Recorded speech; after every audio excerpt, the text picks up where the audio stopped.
Picnic हो, birthday party हो या शाम की चाय पे कुछ खाना हो या फिर आपको इफ्तार पे कुछ हल्का-फुल्का सा ट्राई करना हो, तो ये सैंडविच की रेसिपी आपके लिए परफेक्ट है। बिस्मिल्लाहिर्रहमानिर्रहीम, अस्सलामु अलैकुम। मैं हूँ सईदा नम्रा और एक लाई हूँ आपके लिए ज़बरदस्त सी रेसिपी सैंडविचेस की। ये सैंडविचेस बनाने में जितने आसान हैं, जायके में उतने ही मज़ेदार हैं। बहुत क्रीमी होते हैं, बहुत फ्रेश फील कराते हैं जब उसको आप खाते हैं। तो आसान सी रेसिपी को बनाना स्टार्ट करते हैं।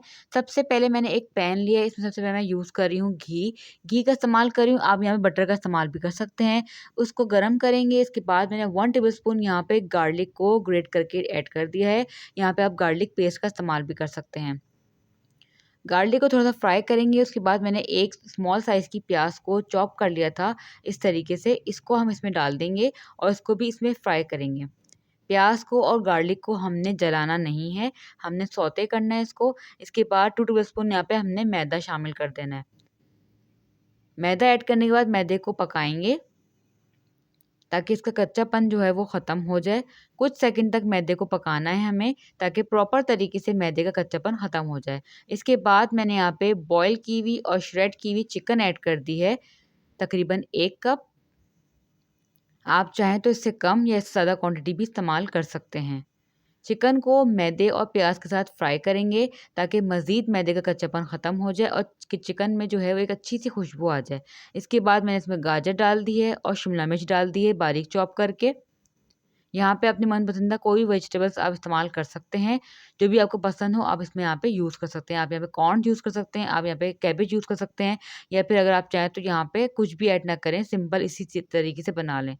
इसके बाद जब वेजिटेबल को थोड़ा फ्राई करने के बाद मैंने यहाँ पे मिल्क ऐड कर दिया है। मिल्क को मैंने यहाँ पे तकरीबन 1 कप ऐड किया है। दूध ऐड करने के बाद इसको पकाएँगे और आप देख सकते हैं दूध ऐड करने के बाद थोड़ी-सी थिकनेस इसमें आ जाएगी क्योंकि हमने मैदा शामिल किया था। कुछ सेकंड तक इसको पकाना है ताकि एक प्रॉपर सी थिकनेस हमारी सॉस में आ जाए। इसके बाद हम कुछ स्पाइसेस ऐड करेंगे जिसमें सबसे पहले मैं हर्ब्स ऐड कर रही हूँ।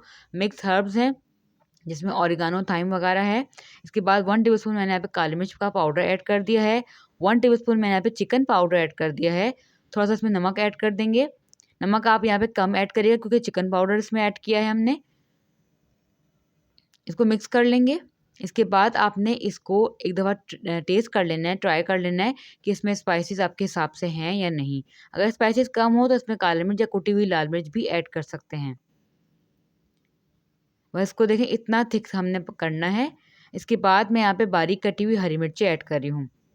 अगर आप बच्चों के लिए बना रहे हैं तो आप वेजिटेबल को स्किप कर दें, हरी मिर्चों को स्किप कर दें और स्पाइस को थोड़ा कम कर दें। थोड़े से हरी प्याज़ के पत्ते बारीक कटे हुए ऐड कर देंगे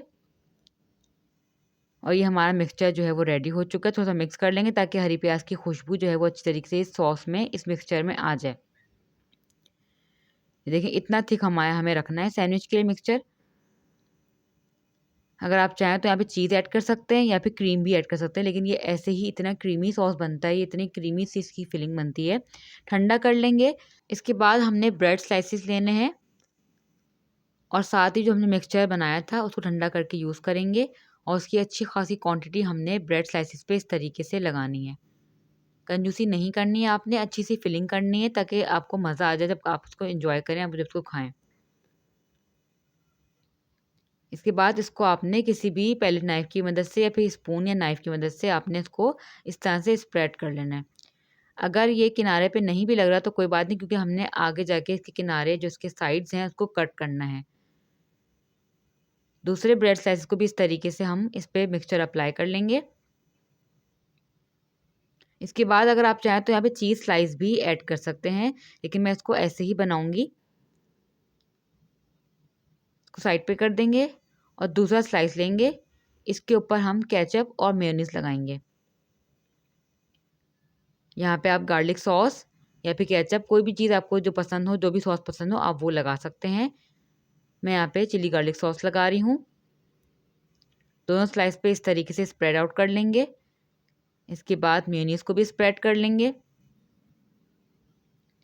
या फिर अगर आप चाहें तो मेयोनीज़ की जगह पे यहाँ पे क्रीम का इस्तेमाल भी कर सकते हैं, लेकिन मैं यहाँ पे मेयोनीज़ का इस्तेमाल कर रही हूँ। इवनली स्प्रेड आउट करने के बाद इस स्लाइस को दूसरी स्लाइस पे इस तरह से लगा देंगे। थोड़ा-सा प्रेस करेंगे ताकि सैंडविच जो है वो बन जाए और आपस में सही से जुड़ जाए। ये देख सकते हैं हमारा सैंडविच जो है वो सिंपल सा, ईज़ी सा, लेकिन बहुत मज़ेदार सा तैयार हो चुका है। अगर आप चाहें तो इसकी लेयरिंग कर सकते हैं, ऊपर एक और लेयर बना लें इसकी, मिक्सचर दोबारा अप्लाई कर दें और इस तरह से डबल लेयर करके सैंडविच बना सकते हैं आप। साइड्स कट करना ऑप्शनल है, क्योंकि अक्सर लोगों को साइड्स पसंद नहीं आते, तो इसलिए सैंडविचेस में साइड्स कट करेंगे तो अच्छे लगेंगे और इससे खूबसूरती भी आ जाती है, फिनिशिंग आ जाती है सैंडविचेस में, तो इसलिए मैं साइड्स कट कर रही हूँ। अगर आपको उसके जो एजेस हैं, इसकी ब्रेड के स्लाइसेस की साइड्स पसंद हैं, तो आप जो है वो कट ना करें, इसको आप ऐसे ही सैंडविच इंजॉय कर सकते हैं। उसके बाद हमने इसको इस तरीके से इस शेप में कट कर लेना है। मैं ट्रायंगल में कट कर रही हूँ, आपको जो शेप पसंद हो आप उसमें कट कर सकते हैं, छोटे स्क्वायर पीसेस में भी कट कर सकते हैं इसको। इस तरीके से ये देख सकते हैं कितना क्रीमी सा, कितना फुल फिल सा हमारा सैंडविच जो है वो रेडी हो चुका है। 1 कप दूध और 1 कप चिकन के साथ ये सैंडविचेस बहुत ज़्यादा क्वांटिटी में रेडी हो जाते हैं और ये बहुत मज़े के लगते हैं, बच्चे बड़ों सबको ये बहुत टेस्टी लगते हैं। इसके बाद मैं सैंडविचेस को इस तरह से क्लिंग रैप में, प्लास्टिक रैप में रैप कर रही हूँ। अगर आप बच्चों को लंच बॉक्स में देना चाहते हैं तो इस तरह से क्लिंग रैप का इस्तेमाल करते हुए बच्चों को लंच बॉक्स में दे सकते हैं। इससे जो सैंडविचेस हैं वो काफ़ी देर तक फ्रेश रहते हैं। और अगर आप बर्थडे पार्टीज़ वगैरह के लिए या फिर इफ्तार के लिए बनाना चाहते हैं तो तब भी इसको आप इस तरीके से कर सकते हैं। आप सुबह बना के रख लें और शाम तक ये फ्रेश रहेंगे। इसको फ्रिज में भी रख सकते हैं और इसको बाहर काउंटर पे भी रख सकते हैं। बेहतर ये होगा कि इसको आप इस तरह से पैक करके फ्रिज में रख दें, ये शाम तक बिल्कुल फ्रेश रहते हैं। ये सारे सैंडविचेस मैंने इस तरह से रेडी कर लिए हैं। जो मुझे रैप करने थे मैंने वो रैप करके रख दिए हैं। ये देख सकते हैं कितनी ज़बरदस्त सी लेयर्स आई हैं, कितनी ज़बरदस्त सी इसकी सैंडविच की फिलिंग लग रही है। उम्मीद है कि आपको रेसिपी अच्छी लगेगी और इसको आप ज़रूर ट्राई करिएगा। बहुत क्रीमी और बहुत लाइट सैंडविच होते हैं ये। इसको ज़रूर ट्राई करिएगा, मुझे इसके फीडबैक ज़रूर दीजिएगा। अगर आप मेरे चैनल पे नए हैं तो चैनल को ज़रूर सब्सक्राइब करके जाइएगा। इंस्टाग्राम पे फॉलो करना चाहते हैं तो इंस्टाग्राम पे फॉलो भी कर सकते हैं, लिंक मैं डिस्क्रिप्शन बॉक्स में ऐड कर दूँगी। मिलते हैं फिर अगली वीडियो में, जब तक अपना रखिएगा बहुत ज़्यादा ख़याल। अल्लाह हाफ़िज़ एंड थैंक्स फॉर वॉचिंग।